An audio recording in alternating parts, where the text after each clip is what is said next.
Welcome to Arizona. This is the back way to Sedona out of Scottsdale. It's a 160-mile point-to-point adventure, and this ain't your grandpa's gravel road adventure ride.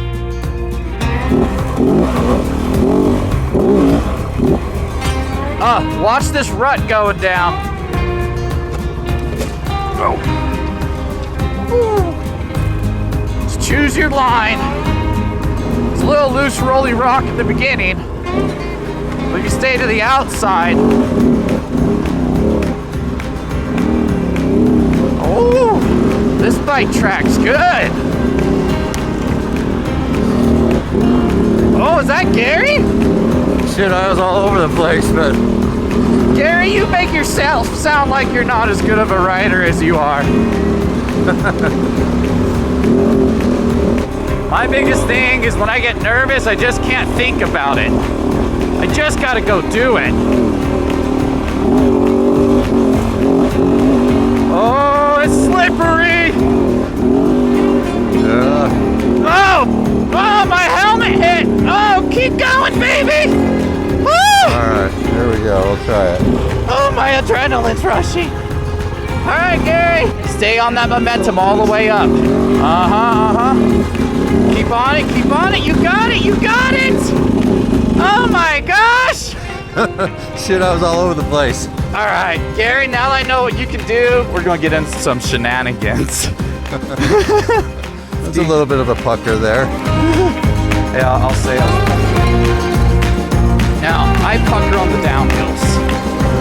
See this cactus in front of you, Gary? Yes, sir. So those saguaro cactus, they're federally protected because they are ancient. They're like the oldest living thing out here. So it takes 10 years to grow 1 inch. And when they're 100 years old, they start sprouting their arms. So when you see the really big ones, they're like 200 to 300 years old. So that's why they're federally protected, because if people cut them down, they won't grow back. They'll be gone. Yeah!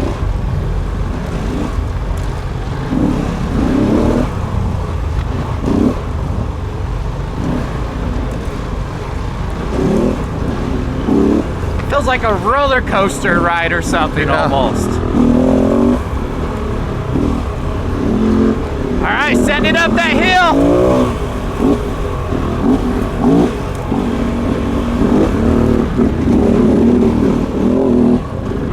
Oh, we got another hill climb option right here on our left coming up.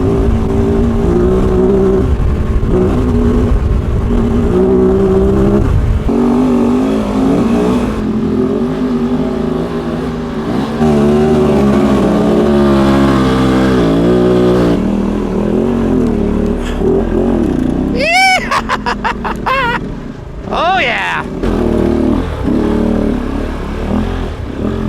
When I left Scottsdale wanting to get to Sedona, like, I didn't know what was out there. I just started studying maps, studying routes, testing different routes, and there's so many hidden gems out here that you would never know is out there if you weren't on an adventure bike.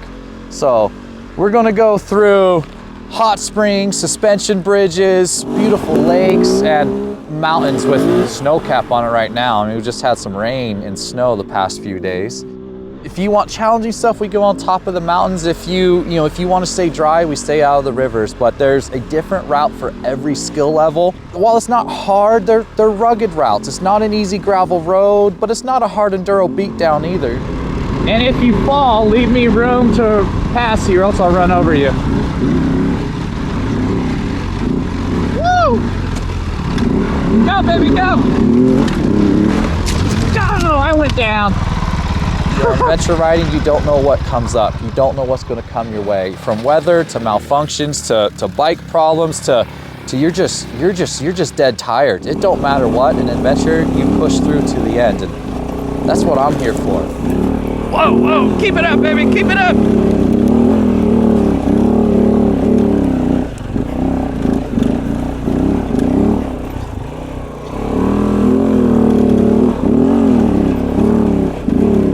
I'm dog paddling, but I'm not stopping.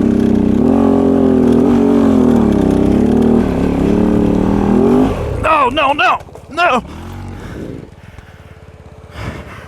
All right, I got it.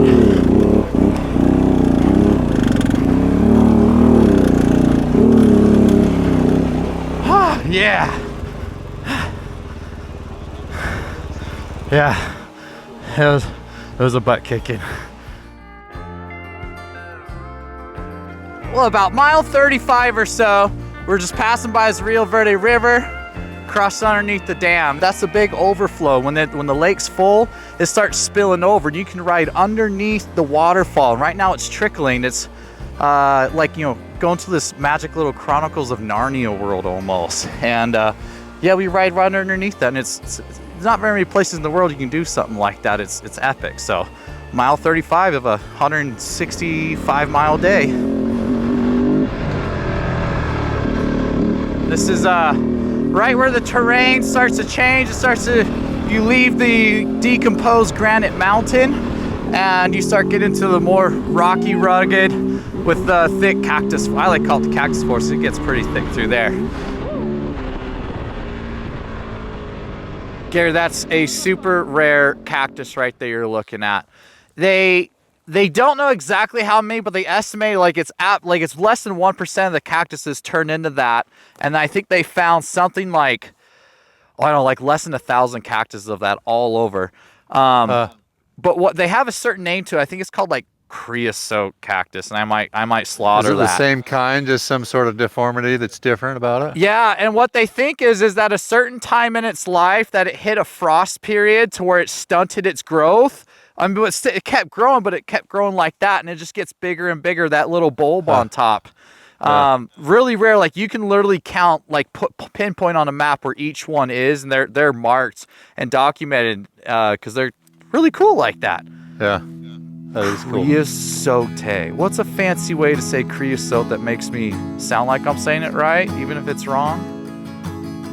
Creosote. It's a creosote. It's a creosote cactus. I gotta look that up when we get reception. The moon's right above it. You see the moon right above it? Oh yeah. That's cool. Dude, that's actually pretty special.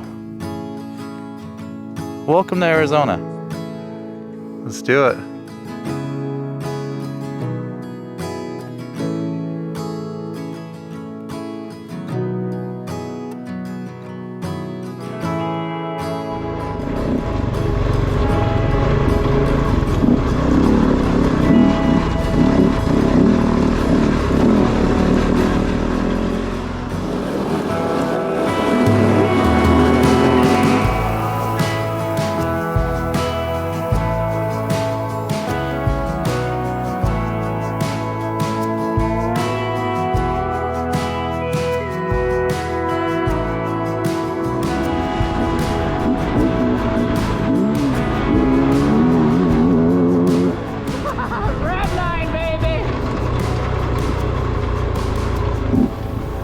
Coming from a hard enduro dirt bike background, when I first got into adventure bike riding, I really struggled with like enjoying adventure bikes because the bikes were just so dang big, and I felt like I was really limited on where I could ride.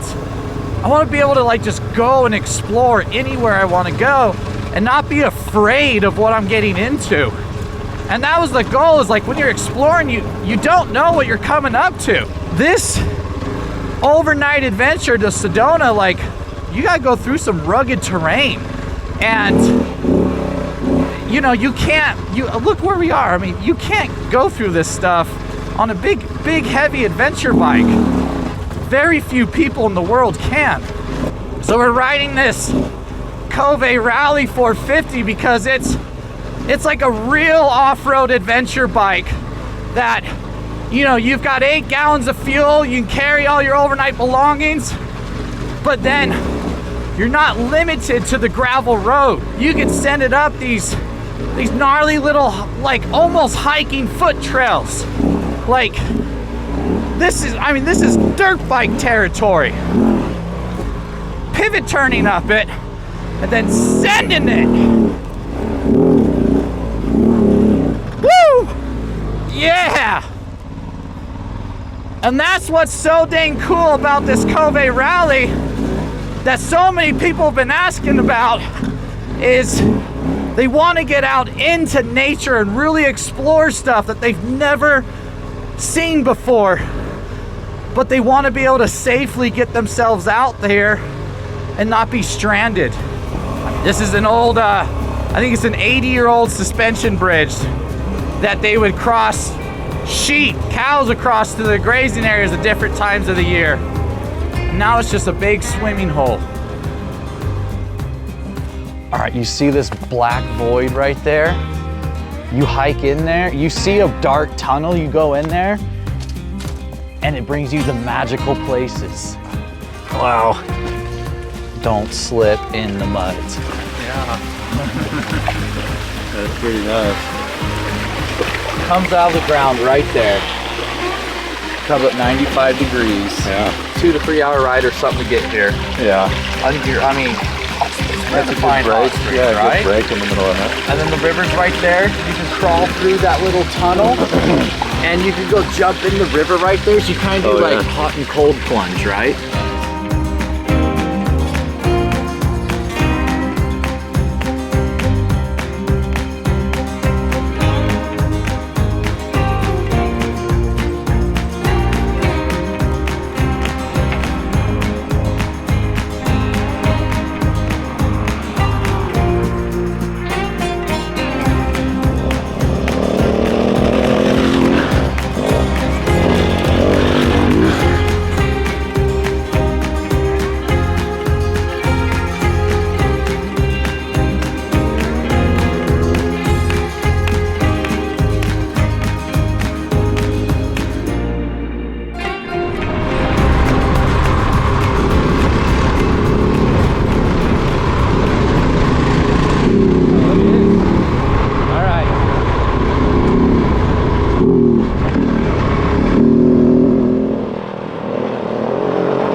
This is the start of our day 2. We usually do like an 8 a.m. wake up, and you make your coffee in the hotel in the morning. And then we go walk through the Tlaquepaque Art Village and find espresso shops that open up at 8, because most of this city does not wake up till 10 a.m. Not a bad place to retire, but we go on a beautiful stroll through all these shops, galleries, and at the other end, there is a restaurant called The Secret Garden that opens up at 8 a.m. that has espresso and yummy breakfast. And then after we get our espresso, you know, we have that nice relaxing wake up in the morning, and then we gear up lazily and go ride up through all those mountains today.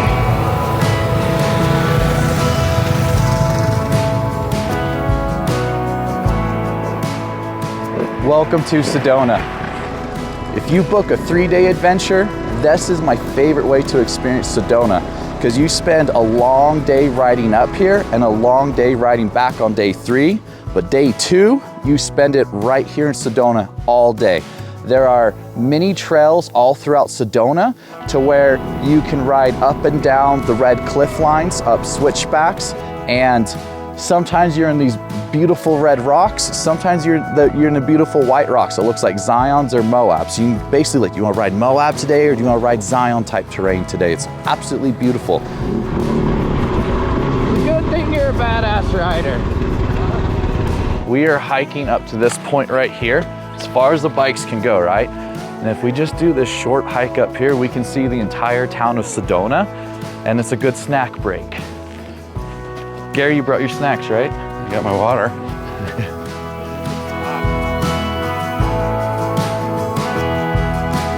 You see right where we rode at?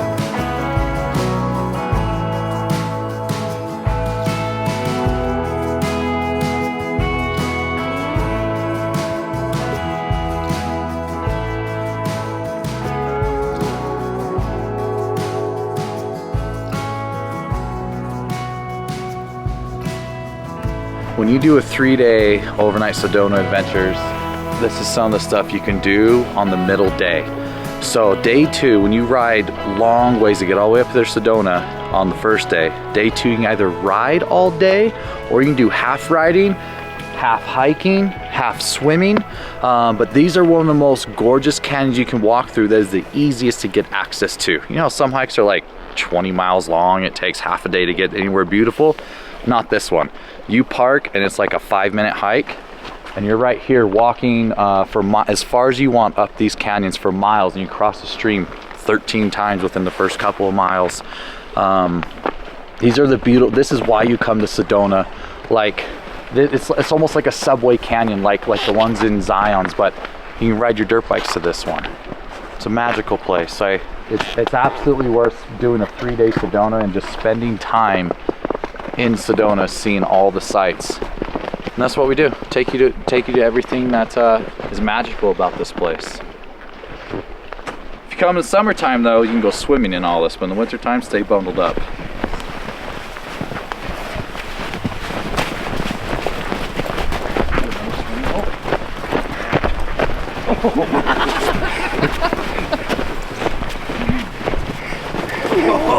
No, I won't throw you down. Whew, that's a little chilly.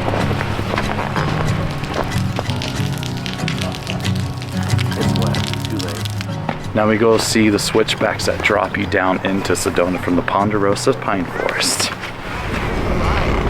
know, because I am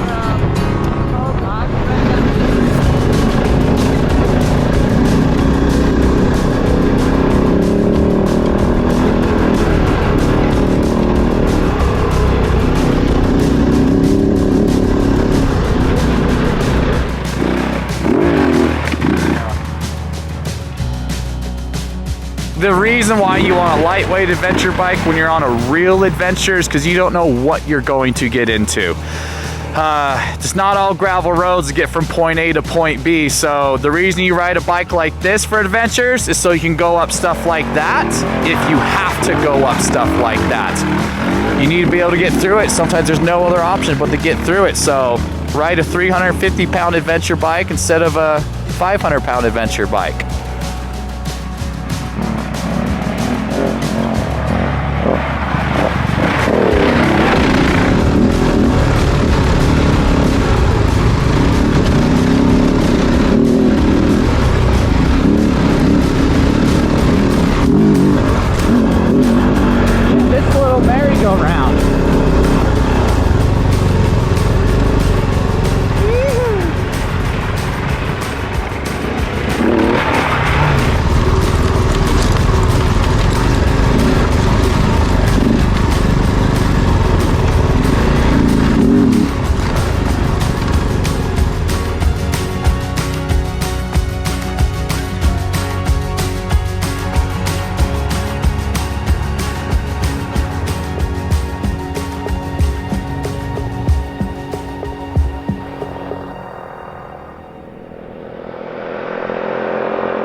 You want to pack these and drink them midway today? We're out in the middle of nowhere, it's a celebration.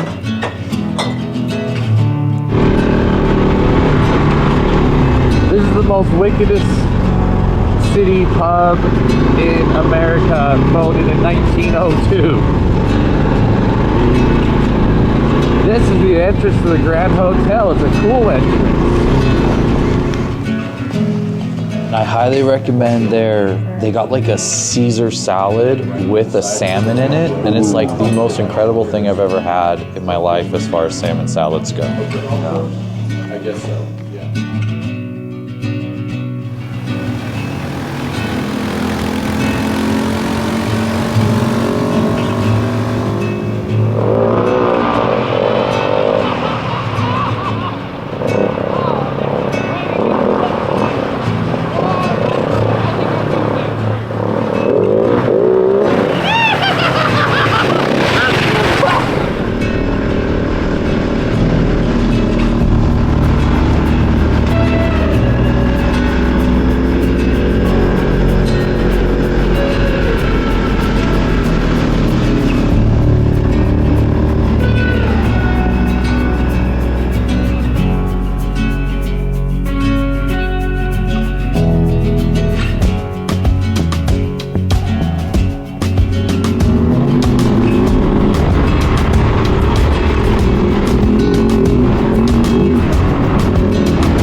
Gary, as we finish our, what, 390 mile adventure, we come into this beautiful sunset over the Phoenix Desert Mountain. This morning we were in snow, like snow at 8,000 feet, and now we're in a desert sunsets where I'm actually sweating in this coat. So you get a big variety of terrain on this route. Yeah, we definitely had it all. Single track, 2-track, backcountry highway, a little bit of freeway. A little bit of snow. You got snow, snowman and snow put down your back. We were playing through the creek today. I mean, today we're playing through the creek, snow in the back.